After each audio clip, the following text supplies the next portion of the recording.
नरसिंह मेहता जी को पहले सबने अपमानित करके बाहर कर दिया, लेकिन जब ठाकुर जी का साक्षात्कार हुआ, ठाकुर जी ने ऐसा भवन बनवा करके नरसिंह मेहता का कर दिया व्यवस्था कि अब तो सब देखते हैं और सब कहते हैं इनसे हमने मित्रता रखी होती तो हम पे भी थोड़ी कृपा होती।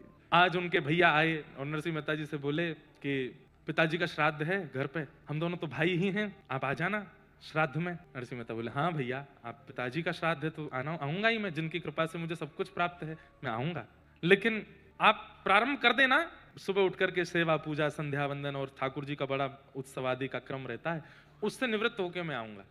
भैया को क्रोध आ गया, बोले कि पिताजी का श्राद्ध है, अभी भी तुझे ठाकुर जी की पड़ी है? बोले ठाकुर जी की नहीं पड़ी, ठाकुर जी मेरे सर्वस्व हैं, उनकी सेवा करके ही मैं आ पाऊंगा। तो भैया नाराज होकर के बोले बिल्कुल आने की जरूरत नहीं है, मत तू यहीं कर लेना अपना, बिल्कुल मत आना, तो कोई गरज पड़ी है? एक तो हम बोलने आए हैं कि पिताजी का श्राद्ध है आ जाना, तू अभी भी कह रहा है सेवा करके आऊंगा। नरसिंह मेहता बोले ठीक है मैं यहाँ कर लूंगा। भाई ने जाकर के सब ब्राह्मणों से कहा ये वो करेगा, इसके यहाँ कोई भी मत जाना श्राद्ध कराने के लिए। तो नरसिंह मेहता जी अपनी सेवा पूजा करके पुरोहित जी के पास गए, तो पुरोहित जी से जाके बोले वैसे तो मुझे आप लोगों ने समाज से बाहर कर दिया है, पर मेरे पिताजी तो आपके समाज के ही हैं, मैं भले ही समाज से बाहर हूं, मेरे पिताजी तो आपके समाज के हैं, आज श्राद्ध है, आप घर आ जाएंगे श्राद्ध कराने?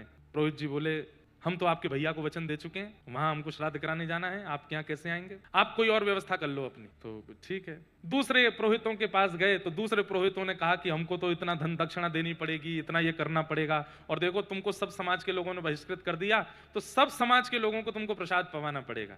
नरसिंह मेहता जी बोले ठीक है हम करेंगे व्यवस्था, व्यवस्था तो नहीं है पर करेंगे। अब समाज के 400 परिवार थे, उन लोगों को तो हंसी आ रही थी, भैया 400 लोग इसके घर पहुंचेंगे और ये नहीं खिला पाएगा तो इसकी और अवहेलना होगी और इसकी निंदा होगी, हम सब समाज के लोग आएंगे, तुम व्यवस्था करो।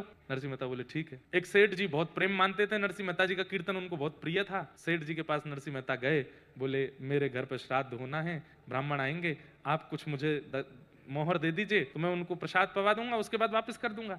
सेठ जी बोले एक शर्त पे। बोले क्या? पहले बैठ के यहाँ कीर्तन सुनाओ, आपका कीर्तन बहुत अच्छा लगता है। नरसिंह मेहता बोले श्राद्ध है घर पे और मेरा कीर्तन में फिर मन लग जाता है, फिर मैं उठ नहीं पाता। बोले हम उठा देंगे आपको कि भाई श्राद्ध है, उठ जाओ, अभी कीर्तन सुनाओ। नरसिंह मेहता बोले ठीक है। लिए करताल और नरसिंह मेहता ने जैसे ही गाना प्रारंभ किया, महाराज एक बार वो प्रवेश करते कीर्तन में, फिर वो निकलते नहीं थे। नरसिंह मेहता गावे और सेठ जी उछल उछल के नृत्य करें। ठाकुर जी ने मन में विचार किया, अरे नरसिंह, वहां ब्राह्मण नागर वंशी सबरे ब्राह्मण 400 परिवार इकट्ठे हो रहे हैं घर पे और वहां सबका श्राद्ध करना हो, जो यहाँ कीर्तन कर रहा है, क्या करें? तो ठाकुर जी नरसिंह मेहता बन के चले गए।